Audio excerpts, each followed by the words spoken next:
प्रातः क्लास चल रहा था 8/9/64 मंगलवार। चौथे पेज के मध्यार्ध में बात चल रही थी, समझाने बगैर तो कोई चित्र काम का नहीं है। कोई भी इन चित्रों के ऑक्यूपेशन को तो जानते नहीं है, तो बाप आकर के समझाते हैं कि बरोबर ब्रह्मा द्वारा स्थापना।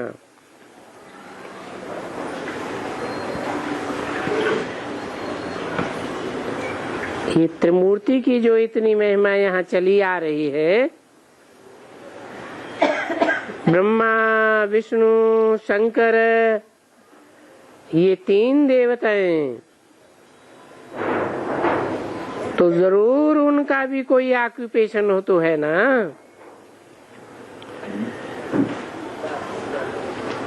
अभी शंकर को गुम तो नहीं कर सकते हैं, क्योंकि शंकर है।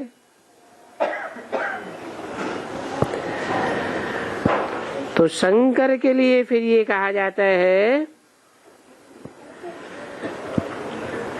शंकर को तो यहाँ आने का ही नहीं है कुछ।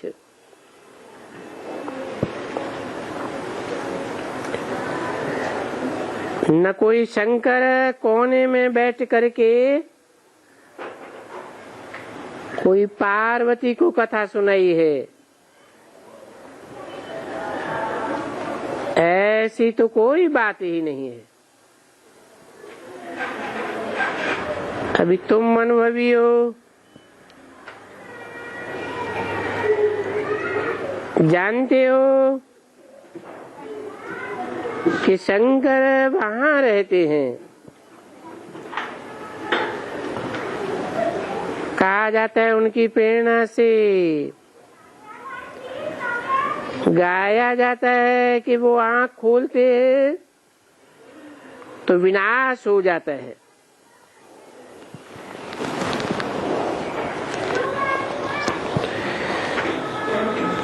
बरोबर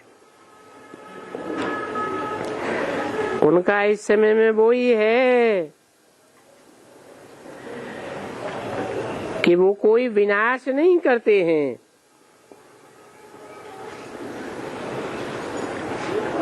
खुद नहीं करते हैं, पर तुम जानते हो कि विनाश कैसे होता है, और सो तो तुम जानते हो। दुनिया में और कोई नहीं जानते हैं। विनाश होता है आपस में लड़ झगड़ करके।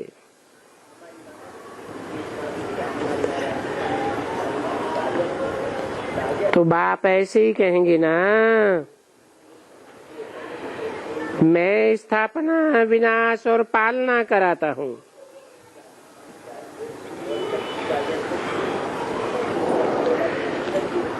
करण करावनहार जो है, तो उनका भी तो अर्थ चाहिए ना।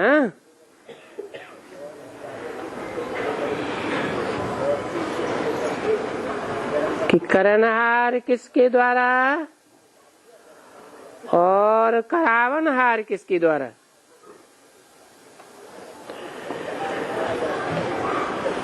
तो उनका अर्थ भी बैठ करके समझाया जाता है। करणहार करावनहार, समझाते हैं कि बरोबर ब्रह्मा द्वारा करणहार। ब्रह्मा कुमार कुमारियों द्वारा कौन? पांडव गवर्नमेंट का जो हेड है, भगवान जिसको कहा जाता है,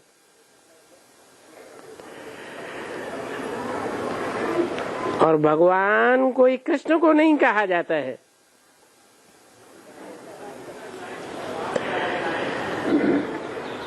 कृष्ण की आत्मा ही तो इस समय में पतित है ना, तो फिर भगवान आकर के कृष्ण की आत्मा को पावन बनाते हैं।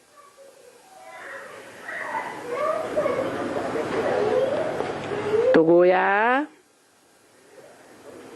कृष्ण की आत्मा स्वयं पावन बन रही है, पावन बनती जा रही है और फिर मुरली बजाती जा रही है।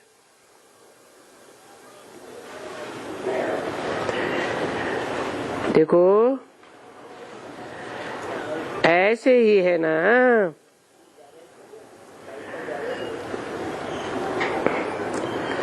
पावन बनती जाती है कृष्ण के बहुत जन्म के अंत में। अभी कृष्ण का बहुत जन्म का अंत कहो या ब्रह्मा का बहुत जन्म के अंत का अंत कहो,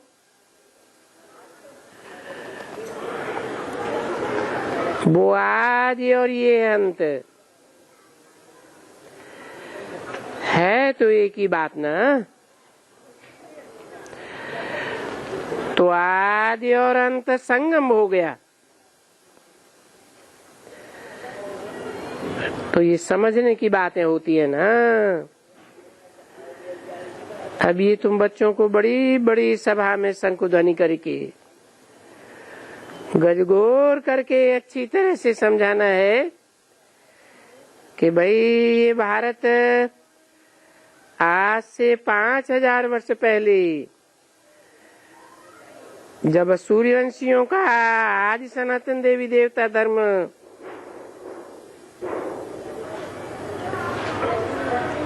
इस भारत में था, तब ये एक ही धर्म था और संपूर्ण श्रेष्ठाचारी था, हीरे जैसा था।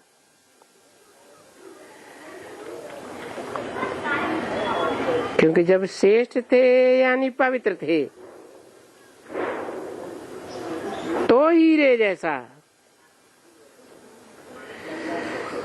अभी इनको भ्रष्टाचारी किसने बनाया?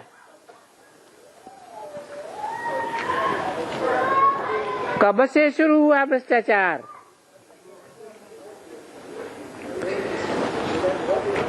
और ये भ्रष्टाचार किसने किया? कहेंगे भाई ये 5 विकार रूपी रावण ने 8-9-64 की वाणी का 5वां पेज, उन्होंने इन सब को इस समय में,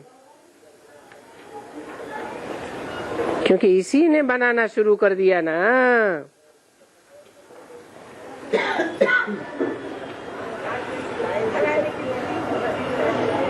किसको बनाया? तो कहेंगे पहले पहले शुरू करेंगे इनको। किनको है? रावण ने पहले पहले भ्रष्टाचारी किनको बनाया है?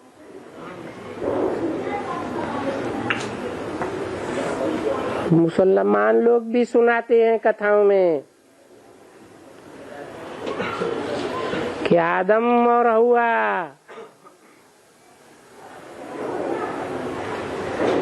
दोनों स्वर्ग में गए, जन्नत में गए। उनको अल्लाह मियां ने कहा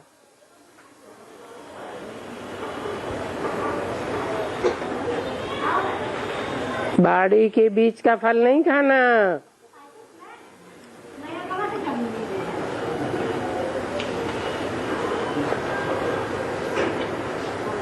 शैतान ने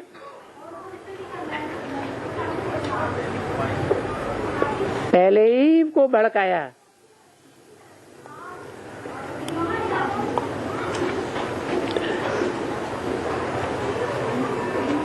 इसलिए बाबा कहते हैं पहले पहले शुरू करेंगे इनको।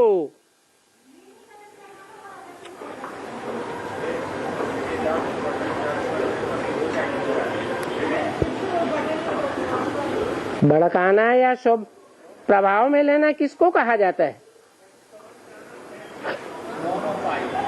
कमजोर पहले प्रभाव में आता है या पावरफुल प्रभाव में आता है?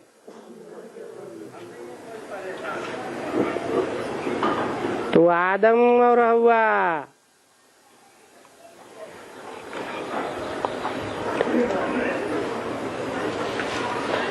इनसे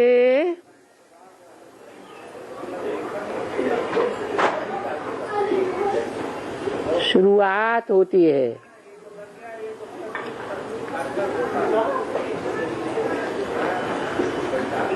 बाकी सन्यासियों को थोड़ा ही कहेंगे।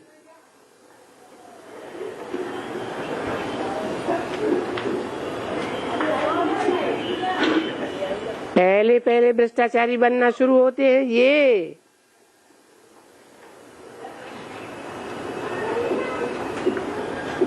जो भारतवासी हैं,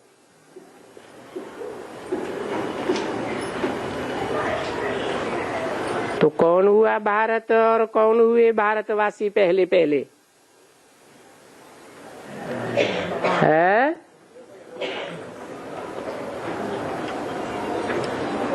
भारत कौन हुआ? बा माने ज्ञानी की रोशनी में रत रहने वाला।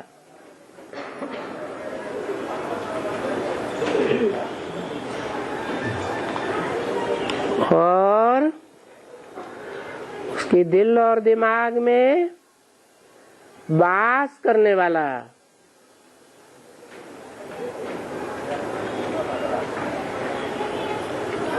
बाप के दिल और दिमाग में कौन वास करता है? जब बाप कहा जाता है तो बाप के दिल और दिमाग में कौन वास करता है? अरे बच्चे ही करते हैं। तो ये हुआ भारत। और इस षष्ठी रूपी वृक्ष में पहली पहली रचना हुआ ये राधा कृष्ण।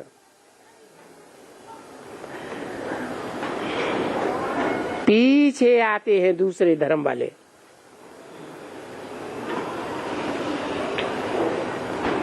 पीछे माने है द्वापर से। सतयुग में नहीं आते हैं राधा कृष्ण के बाद कोई है। सतयुग में राधा कृष्ण जो पहले लक्ष्मी नारायण बनते हैं, उनके बाद कोई दूसरे नहीं आते। दूसरे नंबर के लक्ष्मी नारायण आते हैं ना। फिर तीसरे, फिर चौथे, फिर पांचवें, 8 लक्ष्मी नारायण होते हैं, जिनमें 7 हैं टाइटलधारी जो कम कलाओं वाले हैं, उत्तरोत्तर कम कलाओं वाले।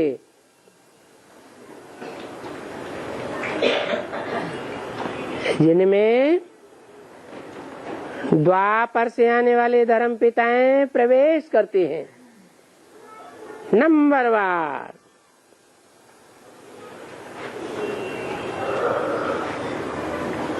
तो ये आते रहते हैं।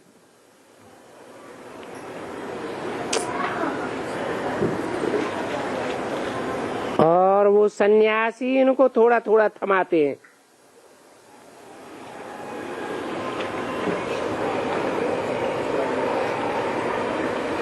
थोड़ा थोड़ा श्रेष्ठाचारी बनाते हैं।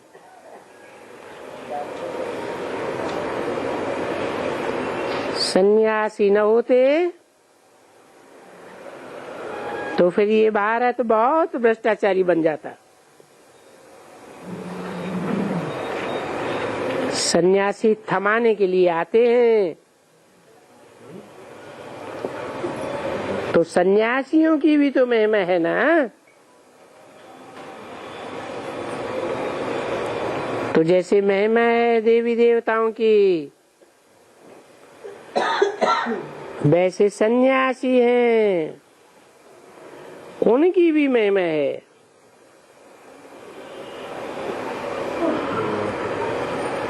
तो जैसे देवी देवताओं की अभी कोई महिमा नहीं है क्योंकि पतित बन गए हैं, भ्रष्टाचारी बन गए हैं। जरूर वैसे ही दूसरे धर्म वाले भी चल चल करके पिछाड़ी में आकर के भ्रष्टाचारी बनते हैं,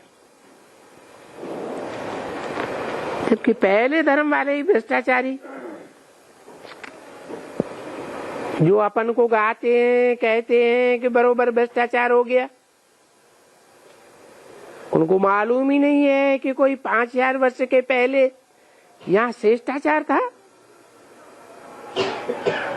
वो पता ही नहीं है उन लोगों को, क्योंकि सभी में उल्टा लिख दिया है।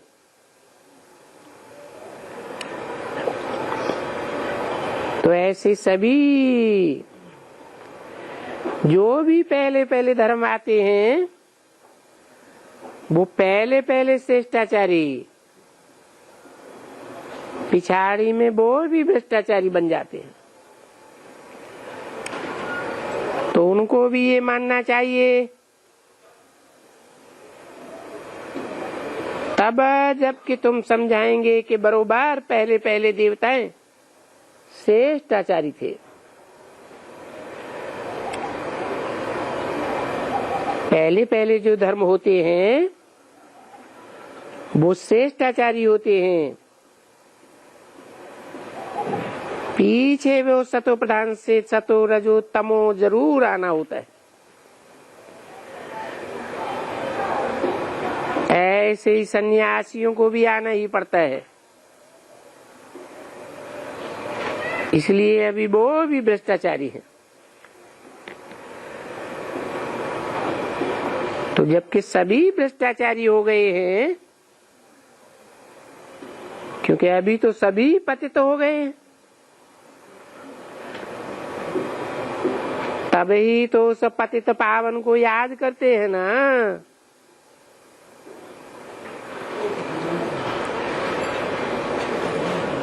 तो पावन दुनिया है ही शिष्टाचारी। तो पावन दुनिया बनाने वाला कौन?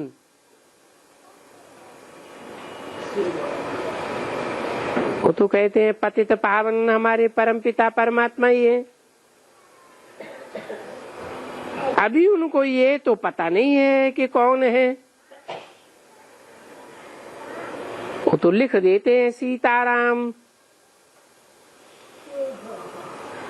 फिर ठोक देते हैं रघुपति राघव राजाराम। तो राम और रघुपति तो फिर त्रेता में हो जाते हैं।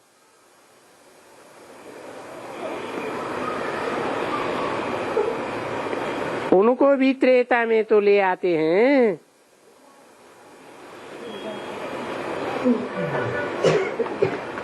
फिर वो कृष्ण का और युग बनाई दिया है।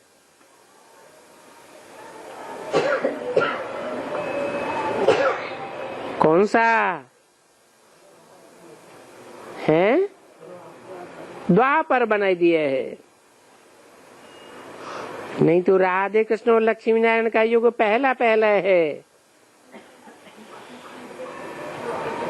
उन्होंने उनको देख करके और द्वापर में एक युग बनाई दिया, जिसमें कृष्ण को दिया है। तो देखो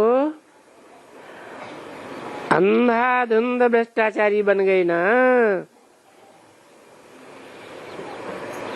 क्योंकि श्री कृष्ण को जब भ्रष्टाचारी बनाई दिया तो सभी भ्रष्टाचारी हो गए।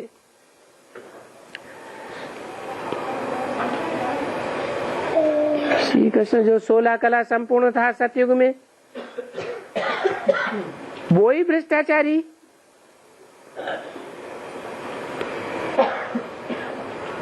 तो जो द्वापर में और कलयुग में आवेंगे,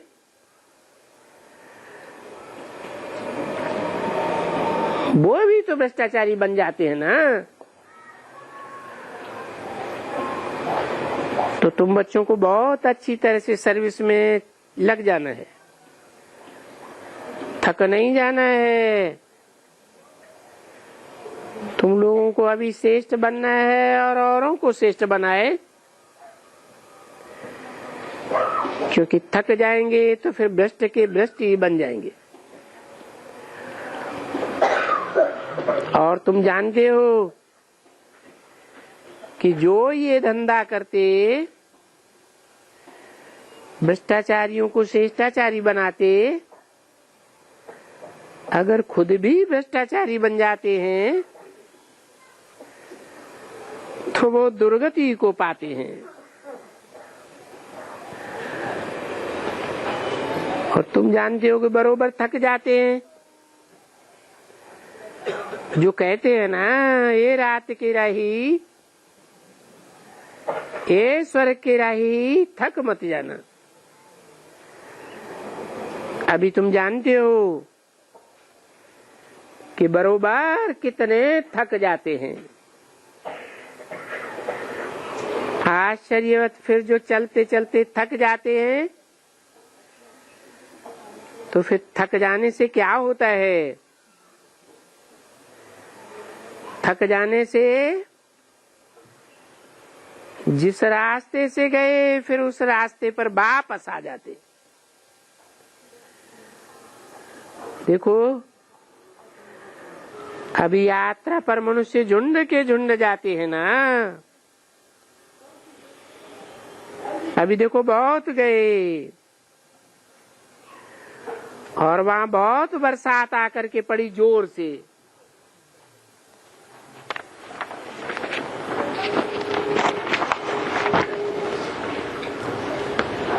बिल्कुल बहुत बड़ा तूफान।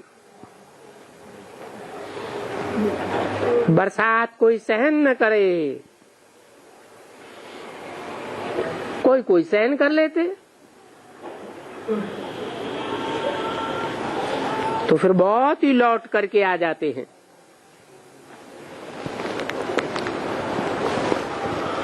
आठ 964 की वाणी का 6ठा पेज। लौट करके आ गए तो उसी जगह में आकर के पहुंचे ना। यात्रा पर तो नहीं पहुंचे।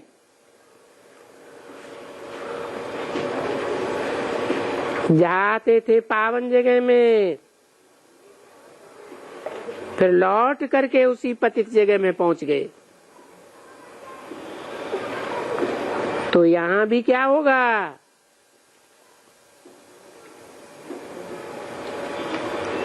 हे राही, अगर तुम फिर हाथ छोड़ करके भ्रष्टाचारियों को श्रेष्ठाचारी न बनाया और वापस हो गए,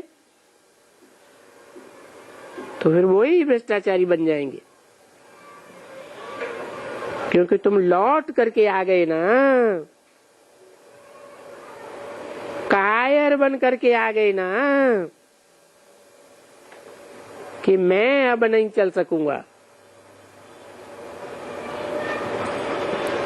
यानी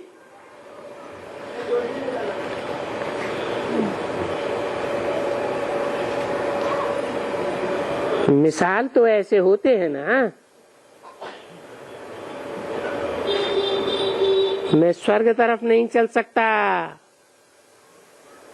अब मैं यात्रा नहीं कर सकता हूँ, अभी मुझे माया के बहुत तूफान आ गए हैं, रड़ी भी मारते रहते हैं। तो देखते हो तूफान बिगर तो कोई लौट कर आवे नहीं। जिसको माया का तूफान बहुत लगता है वो लौट करके फिर उसी जगह में आ जाते हैं, उसी जगह में आ जाना है जहाँ के पहले थे। तो देखो वापस आ गए ना। आश्चर्यवत चलते चलते श्रेष्ठाचारी बनते बनते अगर फिर भ्रष्टाचारी बन गए तो फिर अपने बाप की निंदा कराई ना। लोग कहेंगे अरे ये चलते चलते थक गए, थक करके वापस आ गए। उसी जगह में आ जाते हैं जिस जगह में आए। बस फिर क्या हुआ? क्या हमारी यात्रा पूरी हुई? ऐसे तो नहीं है कि यात्रा फिर कोई दूसरे वर्ष में या तीसरे वर्ष में करेंगे। वो तो जिस्मानी यात्राएं होती हैं। ये यात्रा तो ऐसी है कि चले तो चलते चलो, चलते चलो,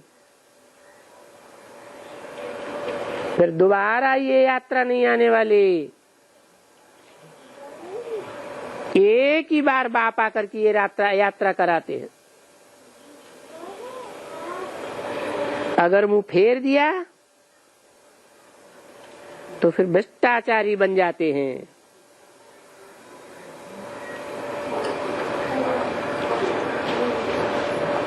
मुंह तो फेरते हैं ना, बहुत फेरते हैं।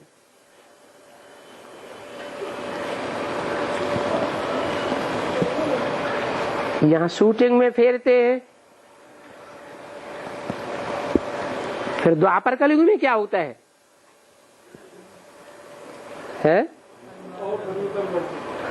बहुत हैं जो दूसरे धर्मों में कन्वर्ट हो जाते हैं।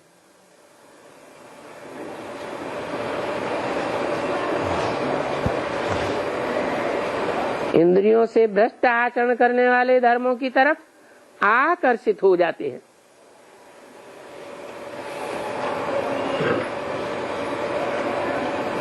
तो कहेंगे मुंह तो फेर लिया ना।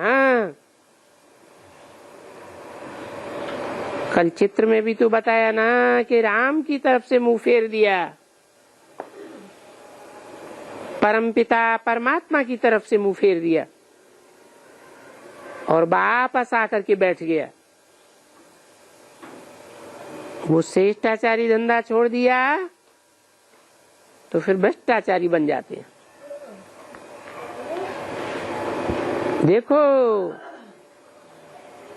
बनते हैं ना ऐसे, चलते चलते फिर वो थक जाते हैं, फिर वो ही और ही जास्ती भ्रष्टाचारी बन जाते। समझा ना? एक तो भ्रष्टाचार करेंगे, दूसरा जो बहुतों को नुकसान पहुंचेगा,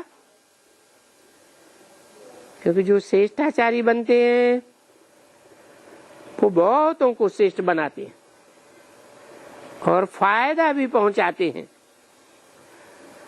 और जो फिर भ्रष्टाचारी बनते हैं सो फिर औरों को भी नुकसान करते रहते हैं, खुद भी नुकसानकारक बनते हैं। तो इसलिए तुम्हें श्रेष्ठाचारी बनने की राह से लौटना नहीं है। अच्छी तरह से शंख ध्वनि करते रहो,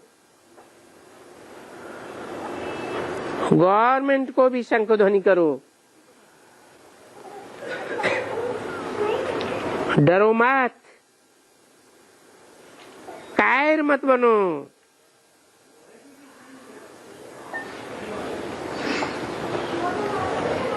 नहीं तो क्या हुआ था? सन 76 में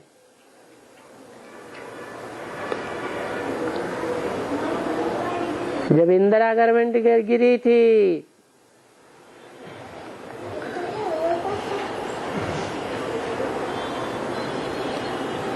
जनता पार्टी सत्ता में आई थी,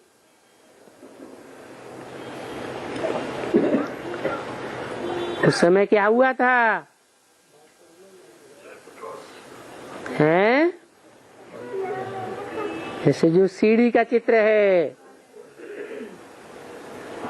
उसमें लिखा हुआ है कलयुग में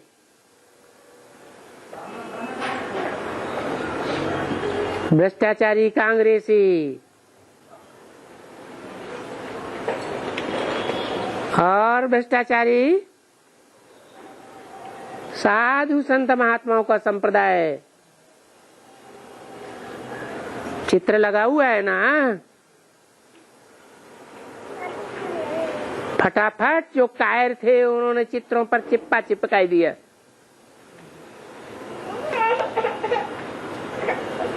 बाद में तो उन चित्रों को ही गायब कर दिया।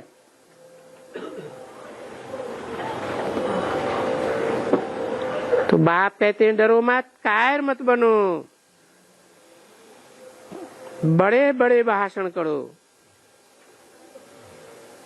जबकि गवर्नमेंट खुद ही भ्रष्टाचारी है तो जरूर कोई और गवर्नमेंट चाहिए।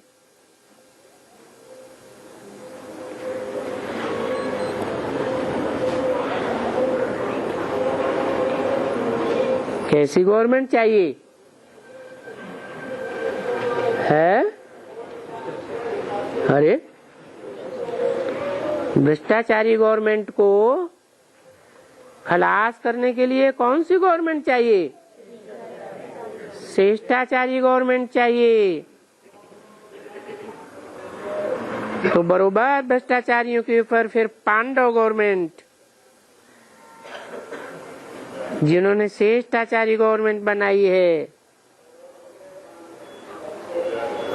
वो पांडव गवर्नमेंट कौन? वो है यह ब्रह्मा कुमार और कुमारियां। देखो पांडव गवर्नमेंट में तो यही ब्रह्मा कुमार और कुमारियां आएंगी ना।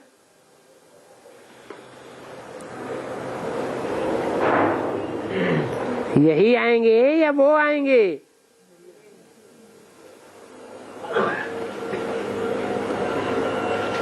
प्रजापिता ब्रह्मा,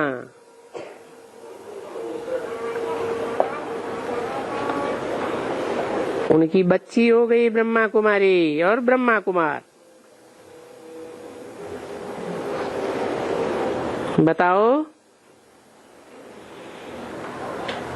ब्रह्मा कुमारी किसकी पौत्री? उसका बाप कौन? उसका दादा कौन? दादे है शिव बाबा। शिव बाबा माने बिंदी, निराकारी। बिंदी होती है निराकारी।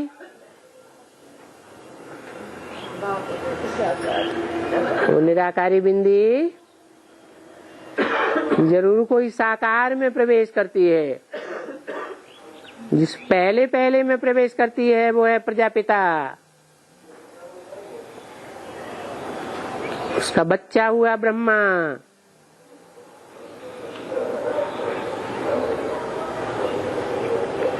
उस ब्रह्मा की बच्ची क्या नाम? ब्रह्मा कुमारी। तो किसकी पौत्री हुई? शिव बाप की पौत्री या शिव बाबा की?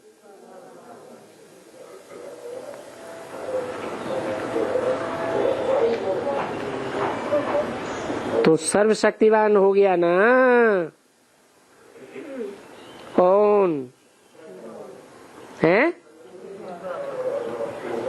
सर्वशक्तिमान कौन हो गया? शिव बाबा। तो सर्वशक्तिमान अपने पोत्रे पोत्रियों द्वारा, क्योंकि बच्चा तो एक है ना। किसका? शिव बाबा का बच्चा। शिव बाबा ज्योति बिंदु शिव बाप का बच्चा शिव बाबा।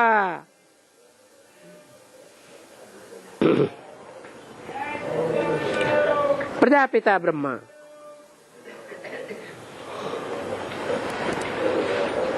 तो उन अपने ब्रह्मा कुमारियों द्वारा, क्योंकि तुम बहुत हो ना, वो तो एक बाप हो गया। क्या प्रजापिता एक या दो या बहुत है? एक ही। और ब्रह्मा? ब्रह्मा अनेकों के नाम। तो तुम शक्ति सेना हो गई ना।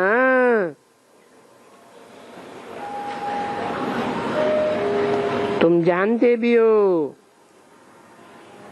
कि बरोबर हम खुद भी जो भ्रष्टाचारी थे, अब हम श्रेष्ठाचारी बन रहे हैं। भ्रष्ट और श्रेष्ठ कहा ही जाता है पतित और पावन को।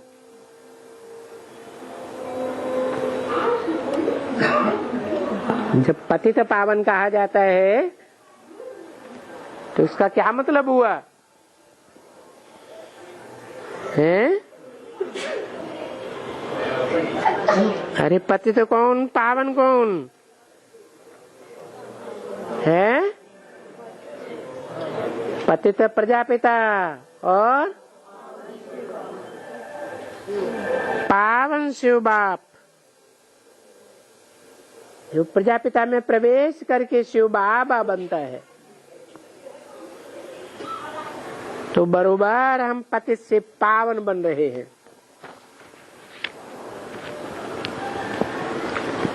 किस द्वारा?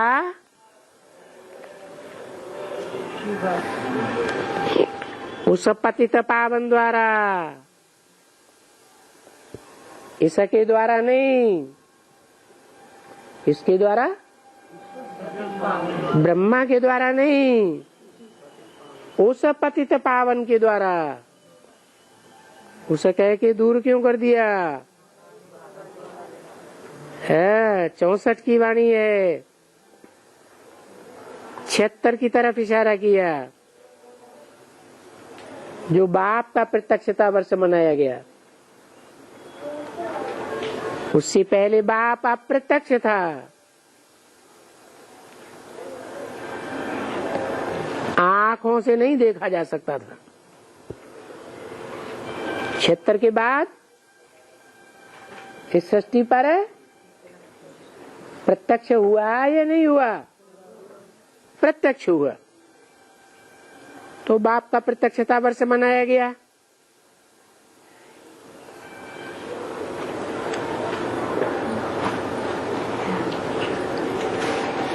तो वो पतित पावन एक,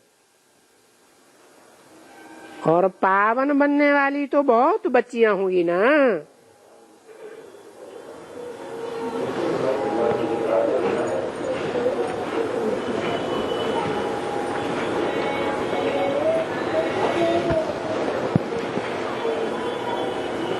तो बहुतों का नाम है प्रजापिता ब्रह्मा के बच्चे, ब्रह्मा कुमार और कुमारियां।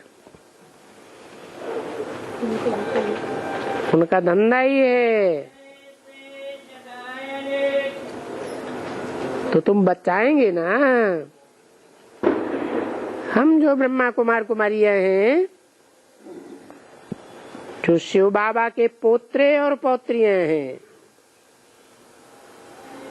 हैं, बताएंगे या बता रहे हैं सन 64 में?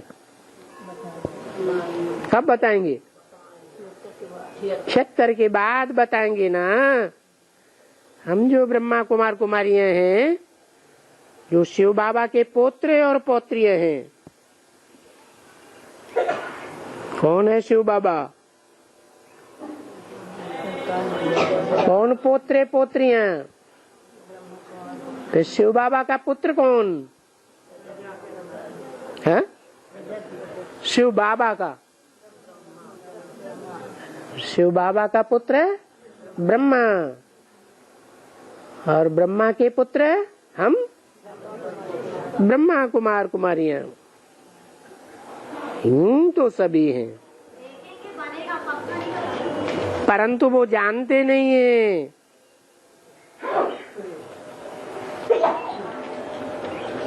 अपने बाप को नहीं जानते हैं, और हम तो जानते हैं।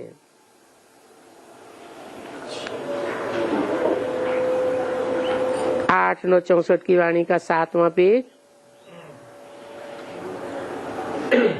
5वीं लाइन। हम उन्हों की मत द्वारा, श्रीमत के द्वारा, जो भ्रष्टाचारी भारत है उनको श्रेष्ठाचारी बनाते हैं।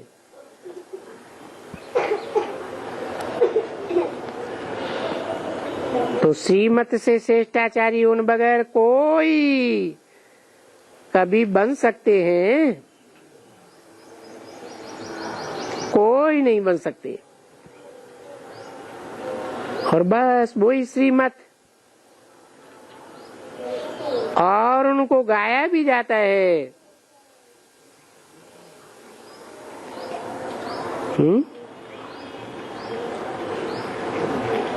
जो श्रीमत देने वाला है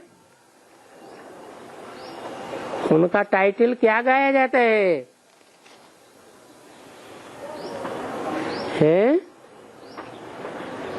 श्री श्री श्री 108 जगत गुरु।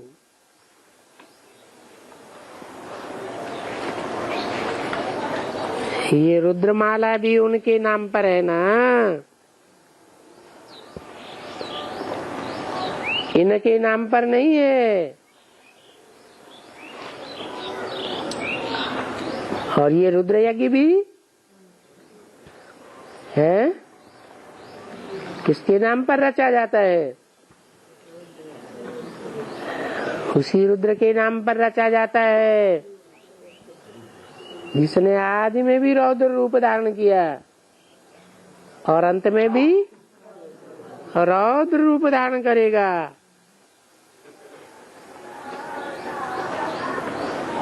ये श्री श्री 108 जगत गुरु कोई उन सन्यासियों के नाम पर तो नहीं है ना? नहीं, वो तो तुम कह सकते हो कि वो स्वयं भ्रष्टाचारी है। समझा ना? क्योंकि वो परमपिता परमात्मा जो इस भारत को श्रेष्ठ बनाते हैं,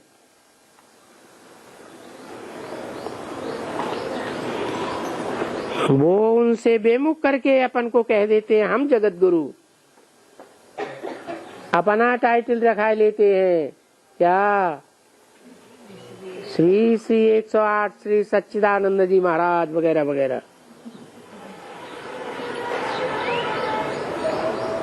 जगत यानी सारी सृष्टि को सदगति देने वाला गुरु। बाप कहते हैं अब ऐसे गुरुओं को छोड़ दो जो छोटे मोटे संप्रदाय के गुरु बनकर के बैठे हैं।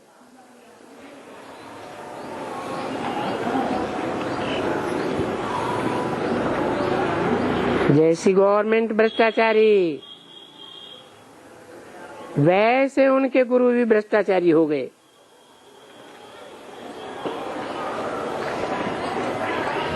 और वहां नई दुनिया में तो कोई गुरु होते ही नहीं है। क्योंकि श्रेष्ठाचारी देवताओं को गुरु की कोई दरकार है ही नहीं, बिल्कुल नहीं। समझा ना? जबकि श्रेष्ठाचारी बनाई दिया, फिर गुरु की दरकार ही नहीं है, तो वहां कोई गुरु नहीं होते हैं। तो देखो, श्रेष्ठाचारी बनाया किसने? सदगुरु ने। गुरु अनेक होते हैं और सदगुरु, सिख लोग भी कहते हैं एक सदगुरु निराकार। जरूर निराकारी स्टेज वाला होगा।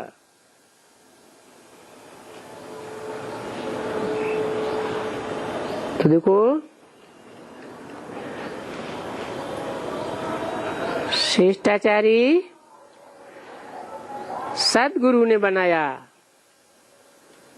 न कि न कलयुगी अनेक गुरुओं ने बनाया।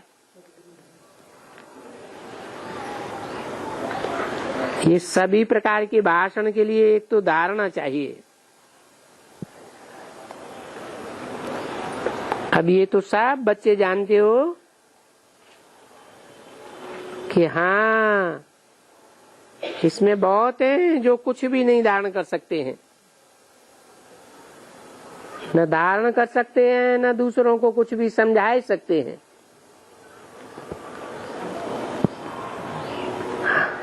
तो जरूर उनका पद भी ऐसे ही कम होगा।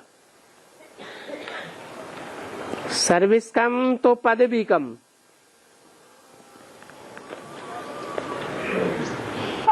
सारा मदार है बच्चों की सर्विस के ऊपर।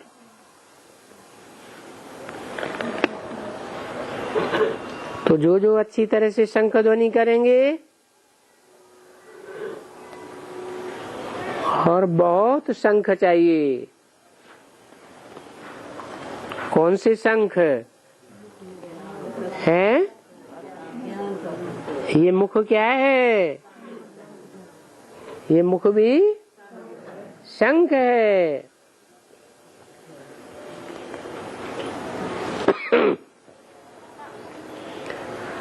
क्योंकि बाबा भी रहम दिल, हम बच्चे भी रहम दिल। जावे शंख ध्वनि करें, कहां से भी चांस मिले। कोई फर्स्ट क्लास निमंत्रण मिलते हैं तो चलो, उनको भी भ्रष्टाचार से शिष्टाचार बनावे।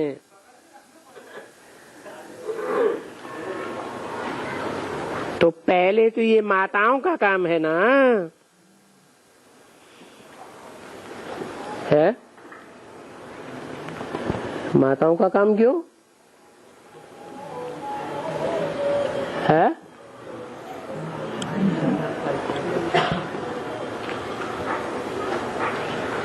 पहले है तुम शक्तियों का काम, बच्चियों का काम।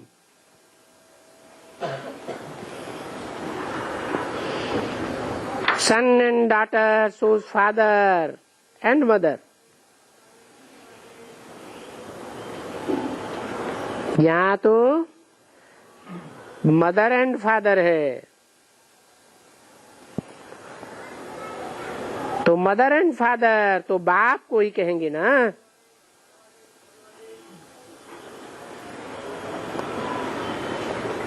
तो बरोबर हमारा फर्ज है, हमको तरस आता है कि जो भ्रष्टाचारी है उनको श्रेष्ठाचारी बनावे।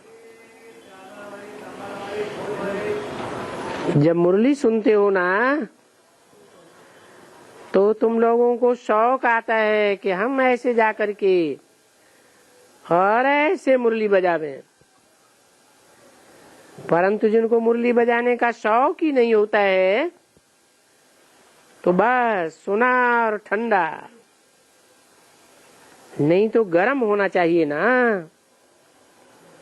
बस अभी हम बादल भरे, ये पॉइंट्स बड़ी अच्छी हैं। हम जा करके शंख ध्वनि करें। अभी शंख ध्वनि करने वाले की ताकत चाहिए ना। सब तो शंख ध्वनि नहीं कर सकेंगे। ताकत चाहिए कि ये जो तुम लोग कहते हो भ्रष्टाचार शिष्टाचार, पहले समझो तो सही कि शिष्टाचार किसको कहते हो। या जो कहते रहते हो पीस पीस पीस, ये पीस कब थी? शांति चाहिए, शांति चाहिए। कौन कहेगा शांति चाहिए, शांति चाहिए है? अरे जिसने रसगुल्ला कभी खाया होगा वही तो रसगुल्ला चाहिए कहेगा ना। और जिसने खाया ही नहीं वो कैसे कहेगा रसगुल्ला चाहिए? तो जो कहते हैं शांति चाहिए, शांति चाहिए, जरूर इस दुनिया में कभी सुख और शांति थी ना। तो पीस भी कब थी? और पीस अर्थात शांति कौन स्थापन करने वाला है?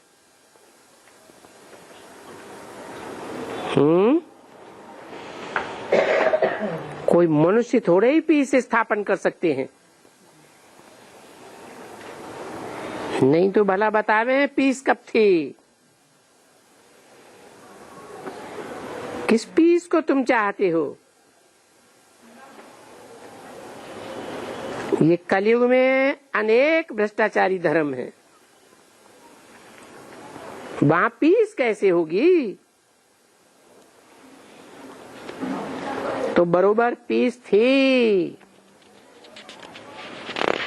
तब थी जबकि बाप ने आकर के इन रावण द्वारा ये जो पीसलेसनेस है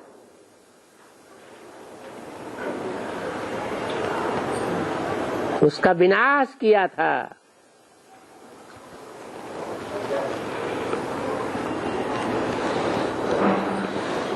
तब पीस स्थापन हुई थी।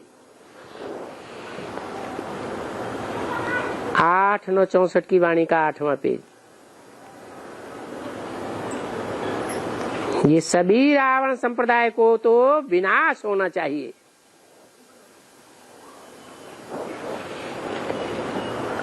तो बरोबर गाया हुआ है कि राम गयो रावण गयो।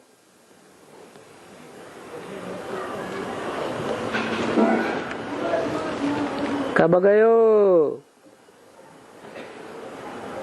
जब महाभारत की लड़ाई लगी, जिनके बहु परवार, तो बरोबर जो भ्रष्टाचारी थे वो भ्रष्टाचारी से श्रेष्ठाचारी बनाए रहे हैं। तो थोड़े है ना, ये राम की संप्रदाय तो थोड़ी है ना। और उनमें भी देखो कितने नंबरवार हैं। कोई इतना शंख ध्वनि करने वाला मजबूत नहीं है।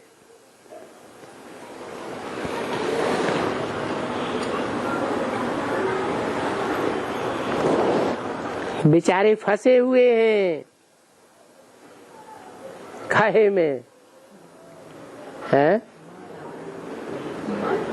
लगाव झुकाव जब जाता है ना,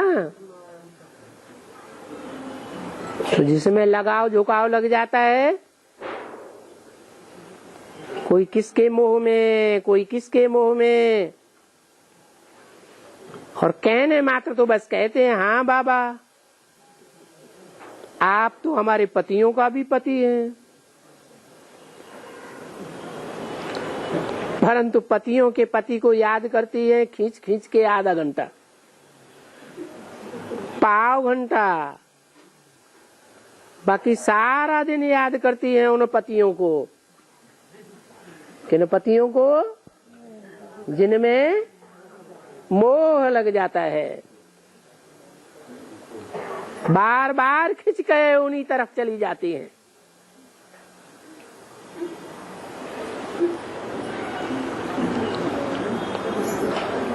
अभी बेचारे उन पति को कितना याद करने से उनका विकर्म विनाश कितना होगा।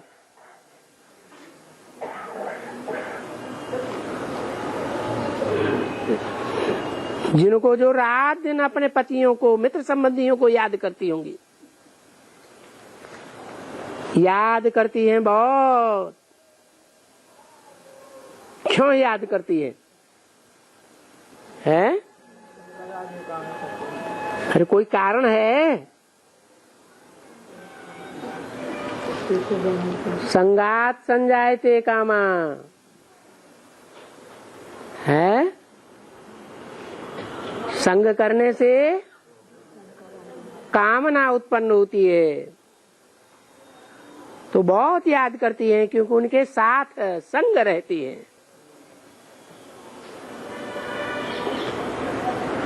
और इनके साथ तो रह नहीं सकती है। किनके हैं? पतियों के पति के साथ तो रह नहीं सकती है। हाँ, इनके साथ रहें, परंतु सबको रहने का हुक्म नहीं है। वो कहती है नहीं, यहाँ तो बाबा जानते हैं कि तुम रह जाओ, परंतु यहाँ भी माया ऐसी है कि 25 बरस भी रहने वाली को भी दूर ज्ञान का नहीं होता। धूल भी श्रेष्ठाचारी नहीं बनते। जो कोई को श्रेष्ठाचारी बनावे और ही भ्रष्टाचारी बन गए हैं। श्रेष्ठाचारी नहीं और ही भ्रष्टाचारी। क्योंकि फिर माया है ना। यहाँ अगर कोई रह करके श्रेष्ठाचारी न बने तो माया और ही भ्रष्टाचारी बनाई देती।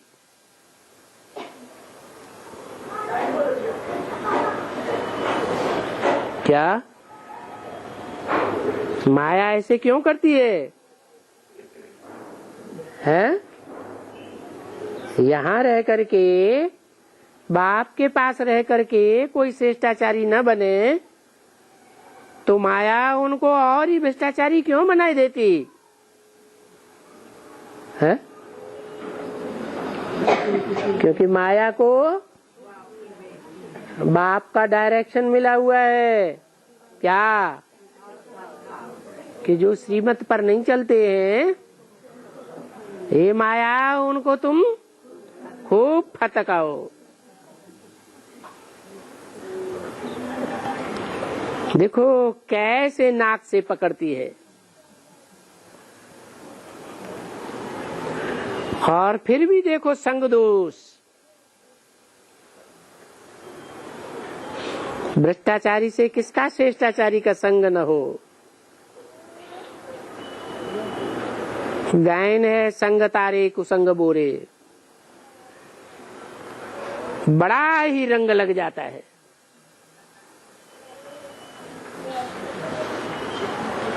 अनुभव कहता है अगर कोई सर्विसेबल नहीं है और फिर भी सर्विसेबल के साथ रहा पड़ा है तो वो डिस सर्विस वाले का रंग सर्विस के ऊपर भी पड़ जाता है। ये भी देखा गया है। अनुभव भी ऐसे कहता है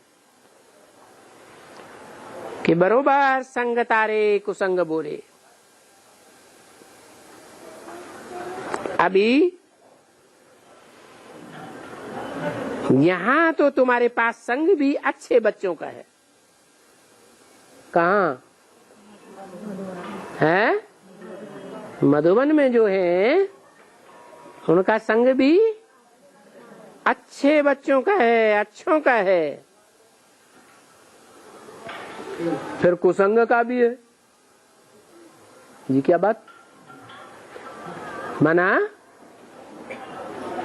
बाबा के पास जो रहे पड़े हैं उनको भी देहधारियों का संग लग जाता है, मोह में लटक जाते हैं। क्या होता है? लगाओ झुकाओ। तो लगाओ झुकाओ की निशानी क्या बताई है? अभी ऊपर निशानी बताई ना। मुश्किल से आधा घंटा, पौना घंटा, पाव घंटा बाप को याद करेंगे और बाकी बुद्धि का योग कहाँ जाएगा? जिसमें लगाओ झुकाओ लगा पड़ा है वो स्पेशली याद आते रहेंगे। ये भी देखा गया। अनुभव भी ऐसे कहते हैं कि बरोबर संग तारे कुसंग बोरे। राम राज्य में बरोबर संग भी था, कुसंग भी था। कौन से राम राज्य में? त्रेता में है? राम राज्य में संग भी था, कुसंग भी था।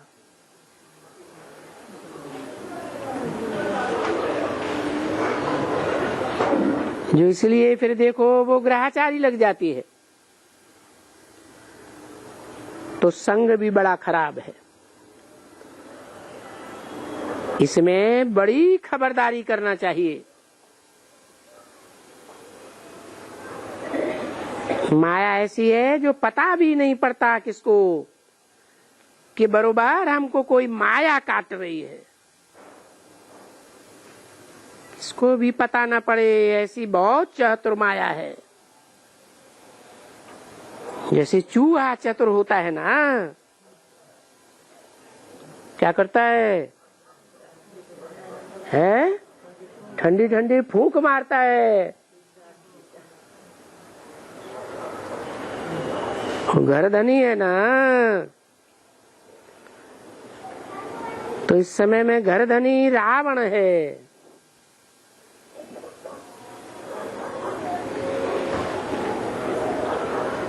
इस घर भारत में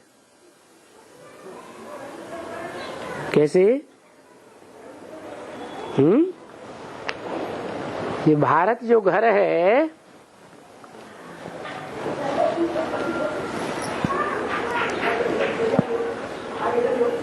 इसमें घर धनी रावण कैसे है? रावण के हाथ में सारी धन संपत्ति है इस घर की, जिसको कहा जाता है धृतराष्ट्र। राष्ट्र की सारी धन संपत्ति धर के बैठ गया।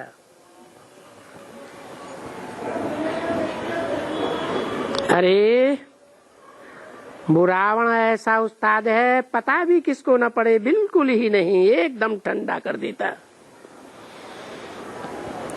सर्विस का शौक ही उड़ा देता। किसका है? जिनको लगाव झुकाव की बीमारी लग जाती है, उनको ईश्वरीय सेवा का शौक उड़ जाता है। किसकी सेवा में लग जाएंगे? हैं? जिससे देहधारी के लगाव झुकाव में होंगे, उसी की सेवा में लग जाएंगे। तो माया ऐसी कड़ी है। ओम शांति।